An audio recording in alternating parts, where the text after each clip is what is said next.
I'm Nima Rajan. We Charity says the COVID-19 pandemic and the political fallout of its since cancelled deal to run a federal student volunteer program have led it to close all Canadian operations. Co-founders Craig and Mark Kielburger say the company is in financial ruin and they have to plan to leave the Toronto-based youth organization. We says it plans to lay off 115 Canadian staff and sell all its property in Canada. We's for-profit affiliate Me2We will not be affected. However, the demise of We Charity's Canadian operations likely won't take the heat off Prime Minister Justin Trudeau. NDP MP Charlie Angus says yesterday's announcement from We only underscores the lack of due diligence done by the government. Mr. Angus says We was desperate to cash in on its connections with the PM, his family, and his former finance minister to persuade them to pay the organization to run the now defunct Student Service Grant Program. A first-of-its-kind federal program will aim to provide Black business owners with access to loans and supports for training and mentorship. The Government of Canada's share will be nearly $93 million over 4 years as part of this program. The Black Entrepreneurship Program will help thousands of Black business owners through our economic recovery and into the months and years ahead. The PM also announced the $221 million program will be jointly funded by the federal government and 8 financial institutions. It responds to one of the requests made in June in an open letter from the Parliamentary Black Caucus that was signed by more than 100 MPs and senators. Erin O'Toole has held his first official caucus meeting since becoming Conservative leader and laid out a new mission statement for the party. Canada is the strongest and most capable country in the world. Je crois en ce pays de tout mon cœur. By working together, Canadians have always overcome adversity. So too will our Conservative caucus. Through respect, professionalism, and the pursuit of excellence, we will show all Canadians that we are a government in waiting. Mr. O'Toole says Canadians haven't always seen themselves in the Conservative Party, but he believes that will change under his leadership. He says they will see themselves reflected in a serious, intelligent, compassionate, and ethical Conservative caucus.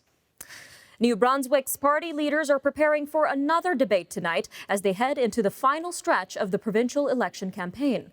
The leaders clashed on health care, education, and economic development during a leaders' forum last night on CBC. While many of the leaders said more doctors must be recruited, Premier Blaine Higgs said COVID-19 has shown the province also needs to be innovative in the way it delivers health services. Liberal Party leader Kevin Vickers accused Higgs of having a secret plan to cut health services. 6 Alberta First Nations are investing $93 million for an equity stake in a new natural gas power plant. Their participation in the Cascade Power Project near Edson, west of Edmonton, is backed by a loan guarantee from the Alberta Indigenous Opportunities Corporation. The Crown Corporation was set up by the Alberta government in 2019 to help Indigenous groups invest in natural resource projects. Well, meanwhile, the Alberta government says it will spend $20 million on end-of-life care. Health Minister Tyler Shandro says the money is a first step in improving access to palliative care for patients and their families. He says some of that money will go towards eliminating co-payments for end-of-life drugs, which is needed by about 2,700 Albertans. Manitoba Premier Brian Pallister says he's aiming for the legislature to sit for full weeks instead of just 1 day a week when it reconvenes early next month. His government is negotiating with opposition parties on a plan to remove some of the restrictions put in place when the COVID-19 outbreak started. His government faces a backlog of bills and has also not yet passed legislation that implements many measures in the spring budget. Premier John Horgan says he's disappointed that BC ferry passengers will no longer be allowed to stay in their vehicles starting September 30th. The ferry service says Transport Canada is rescinding the temporary flexibility that it granted ferry operators in response to the COVID-19 pandemic. Premier Horgan calls the move an unwelcome intrusion from the federal government. He says people should be able to remain in their cars in the covered decks, and he's raised his concerns with the Federal Transport Agency. Alberta's premier says his government won't jerk business owners around with added restrictions to address a recent rise in active COVID-19 cases. Jason Kenney says Alberta can't micromanage its way out of the increase, but he is instead calling on Albertans to exercise personal responsibility. All right, well, stay tuned, everyone. After the break, a deeper look into the rise in sex trafficking in Ontario and what the Ford government is offering.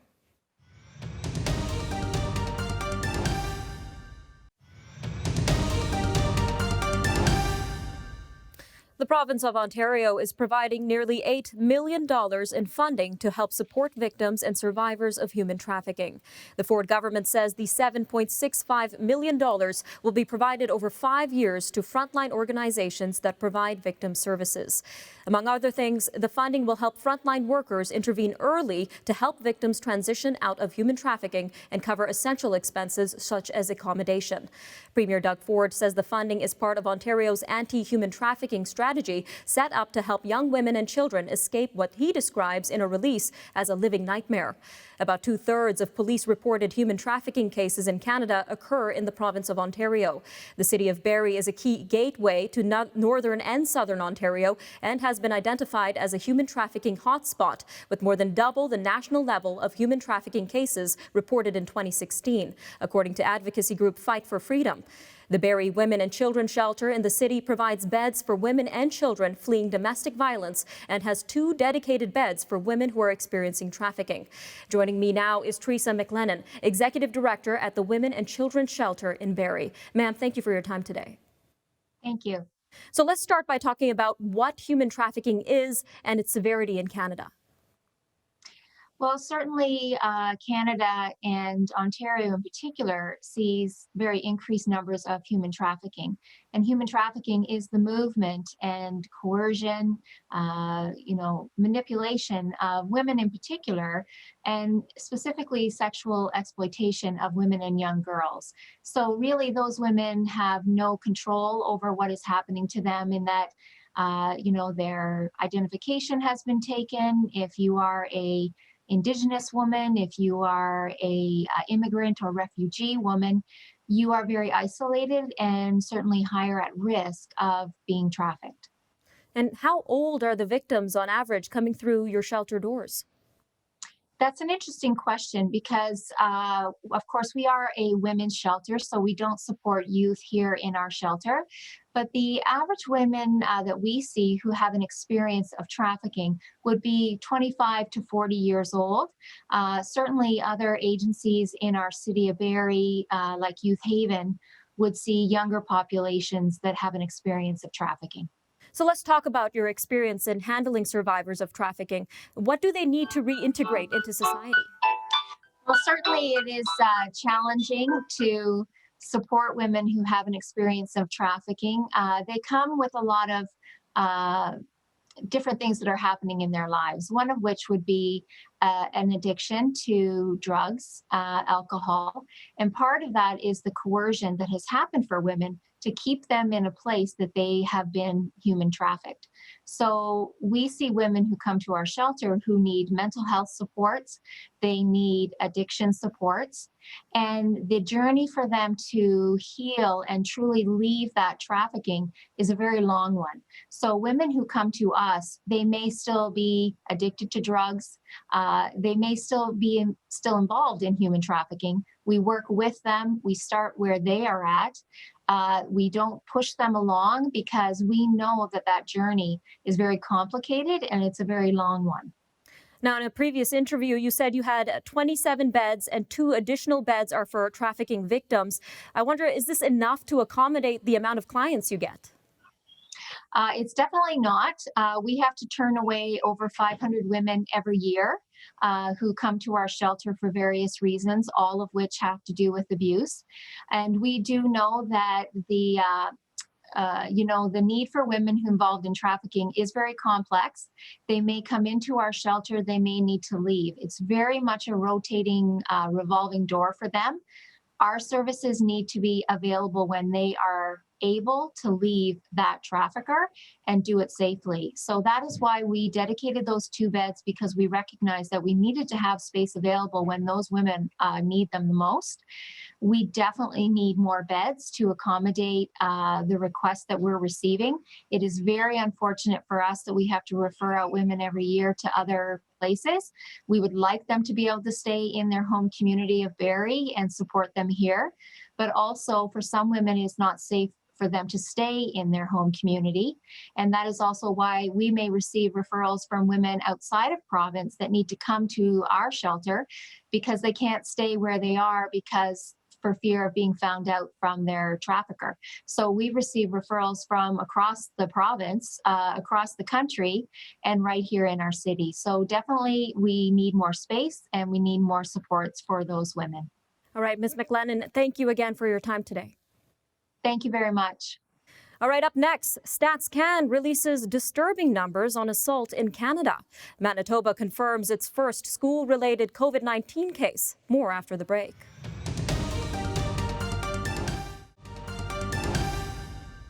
A Statistics Canada study says gay, lesbian, bisexual, and other sexual minority people are nearly 3 times more likely than heterosexuals to experience sexual or physical assault.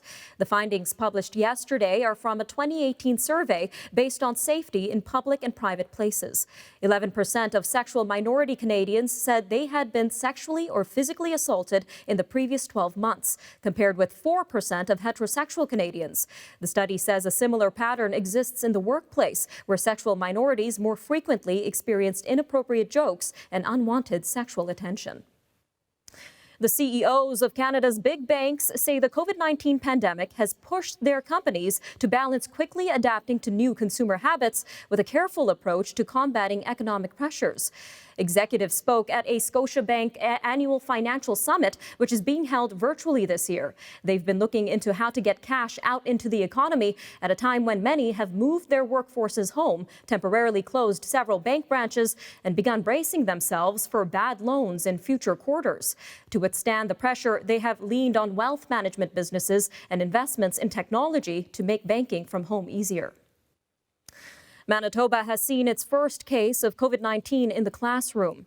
Health officials say the confirmed case is a grade 7 student who used Winnipeg Transit on Tuesday. They say the risk of spread is low as physical distancing was maintained at school and the student wore a mask while in the school and on the bus. The Winnipeg School Division says the student was not showing any symptoms. Meanwhile, BC families already struggling with serious health conditions say they can't risk sending their kids to school during the pandemic. But there is a problem. Many schools are limiting their remote learning options, with some offering just 5 weeks of online classes. That means eventually the kids will have to go back to school, where they could become infected with COVID-19 and in turn infect any family members at home who may already be ill. Canadians living well below the low-income threshold had fallen further behind in the years prior to COVID-19. That's based on updated poverty figures from Statistics Canada that experts say might get worse because of the pandemic. The average poverty gap grew from 31.8% in 2015 to 33.4% in 2018. Though during the same period, the percentage of people living the furthest beneath the poverty line declined from 7.4% to 5.4%. The agency says its recalculated figures suggest that fewer people in Canada are living on low incomes, but those still in poverty have not seen their situations improve. Police in Kingston, Ontario have slapped local university students with hefty fines. At the same time, city officials closed down a popular beach and pier area following a flurry of loud parties that violated COVID-19 laws on gatherings. Queen's University professor Jeff Masuda says he pleaded with large groups of students on the weekend to try and break up parties, but he could not do so. He worries that if any of the students brought COVID-19 to town, it's already spread. A $600 million expansion at the Vancouver International Airport is being put on hold due to a drop in demand for air travel amid the COVID-19 pandemic. Airport Authority CEO Tamara Vrooman says all work underway on a new ground transportation center and parkade will cease by the end of November. The move will impact up to 300 construction jobs, but Ms. Vrooman says it was necessary to ensure the airport's financial stability. She says the focus is now shifting to efforts that will support the recovery of air travel, including trials for health screening and testing of passengers. Ride-sharing company Uber says that after 6 months of operations in BC, it's planning to expand beyond the Greater Vancouver area. Uber says it has submitted an application to the Passenger Transportation Board that would allow it to operate in all regions of the province. It says it plans to launch in Kelowna and Victoria by the end of the year, pending board approval. The company says it has also extended a no mask, no ride policy indefinitely, meaning both drivers and passengers must wear a mask or face covering. The Toronto International Film Festival kicks off today with a pandemic-tailored event that includes a mix of online and in-person screenings. TIFF's Joanna Vicente says the pandemic challenges have forced the organization to accelerate some changes that it's been thinking about for a while. She says those include test runs with a new digital strategy and engaging with audiences beyond Toronto. There will be no red carpet or other fanfare. Popeye's much-hyped chicken sandwich will go on sale in Canada on Monday after trial launches in Edmonton and Southern Ontario earlier this year. The sandwich made headlines for rapidly selling out after it was released in the U.S. last year. Popeyes has been expanding its menu and adding more locations in Canada in recent years amid competition from Chick-fil-A and KFC. Popeyes' parent company RBI also controls Tim Hortons and Burger King and is trying to recover sales after the pandemic.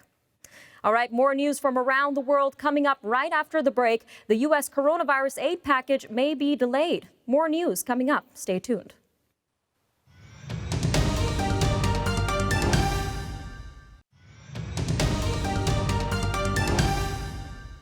Top Republican senators have pessimistic predictions about securing a bipartisan COVID-19 relief package before the November election. Instead, they're signaling they'll just try to pass legislation that would avoid a federal shutdown as lawmakers head home to campaign. Senate Majority Leader Mitch McConnell says he's optimistic Republicans will deliver a strong vote tomorrow for a $500 billion rescue package. Democrats say they'll reject the Republican measure as insufficient, leading to an impasse. Meanwhile, the Trump administration is moving forward with a policy that expands protections for religious groups on college campuses and threatens to cut federal education funding to colleges that violate free speech rules. The Education Department's rule, issued Wednesday, cements much of what U.S. President Donald Trump outlined in a March 2019 executive order, demanding broader speech protections at U.S. colleges.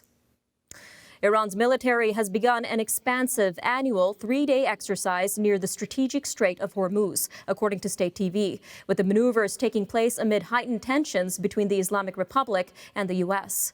Units from the Navy, Air Force, and ground forces are participating in a nearly 2 million square kilometer area of the Gulf of Oman. The commander of the annual maneuver says the exercise was aimed at improving readiness in confronting foreign threats and any possible invasion. A prominent human rights organization has accused Libyan armed groups linked to the Tripoli-based government of using heavy weapons to disperse anti-corruption rallies last month in the capital and of detaining, torturing, and forcibly disappearing protesters. A statement Thursday from Human Rights Watch says that between August 23rd and 29th, Libyan militias used machine guns and vehicle-mounted anti-aircraft guns against protesters, allegedly killing one and wounding others. A government spokesman could not immediately be reached for comment. A newspaper in Mexico's Gulf Coast state of Veracruz says one of its reporters has been murdered and decapitated. Reporter Julio Valdivia worked for the newspaper El Mundo in the city of Cordoba, Veracruz. The newspaper said Wednesday that the body of Valdivia was found near his motorcycle on railroad tracks in the town of Mozorrongo. Mr. Valdivia was at least the 6th journalist to be killed in Mexico this year. A Pakistani court has sentenced a Christian man to death after finding him guilty of blasphemy for using insulting remarks against Islam's prophet Muhammad in text messages he sent to a Muslim co-worker in 2013. Lawyer Saiful Malook said Thursday that his client, 37-year-old Asif Pervez, was convicted and sentenced this week. It marks the latest case of Pakistan's strict upholding of blasphemy laws. Malook said the court rejected Mr. Pervez's denial of the charges and plans to appeal. The Chinese embassy in Britain is demanding that Twitter investigate after its ambassador's official account liked a pornographic tweet. Embassy officials are describing the incident as a vicious attack by anti-China elements. A human rights advocate spotted the like yesterday and shared a screenshot. The like has since been removed. Twitter is blocked in mainland China, but Beijing officials have recently become active on the platform to advocate for China's positions and reject criticisms of the communist government. Little remains of Greece's overcrowded Moria refugee camp after a second fire destroyed nearly everything that had been spared in the original Tuesday night blaze. Early morning saw former residents of the country's largest camp, which had been under coronavirus lockdown, return to the area to salvage what they could. Many spent the night sleeping in fields, by the side of the road, and in a small graveyard. Aid agencies have long warned of dire conditions in Moria, where more than 12,000 people were living in and around a facility built to house just over 2,000. Well, if you're looking for work, take a look at Amazon. The online retailer is on a hiring binge. The company says it is looking to bring on 33,000 people in the next few months, and the jobs will help fill openings in both tech and corporate roles. The hiring binge is also another sign that Amazon is prospering while other retailers are struggling during the pandemic. Luxury goods giant LVMH is ending its takeover deal of jewelry retailer Tiffany & Company, saying that the French government had requested a delay to assess the threat of proposed U.S. tariffs. Wednesday's announcement came after the deal's value had been eroded by wider industry troubles caused by the coronavirus pandemic. The $14.5 billion deal, which would have been the biggest ever in the luxury market, was scheduled to close November 24th, but will now be canceled. And the U.S. National Toy Hall of Fame has announced the 12 toys that are up for induction later this year. Breyer Horses and My Little Pony are neck and neck. Also nominated is Baby Nancy, Light Bright, Masters of the Universe, Sidewalk Chalk, the 1990s virtual pet Tamagotchi, and the games Risk, Sorry, Yahtzee, Bingo, and Jenga round out the list. And that'll do it for your look at national and international news for today. For news on demand, log on to thenewsforum.ca and follow us on Facebook, Instagram, and Twitter. Until next time, everyone.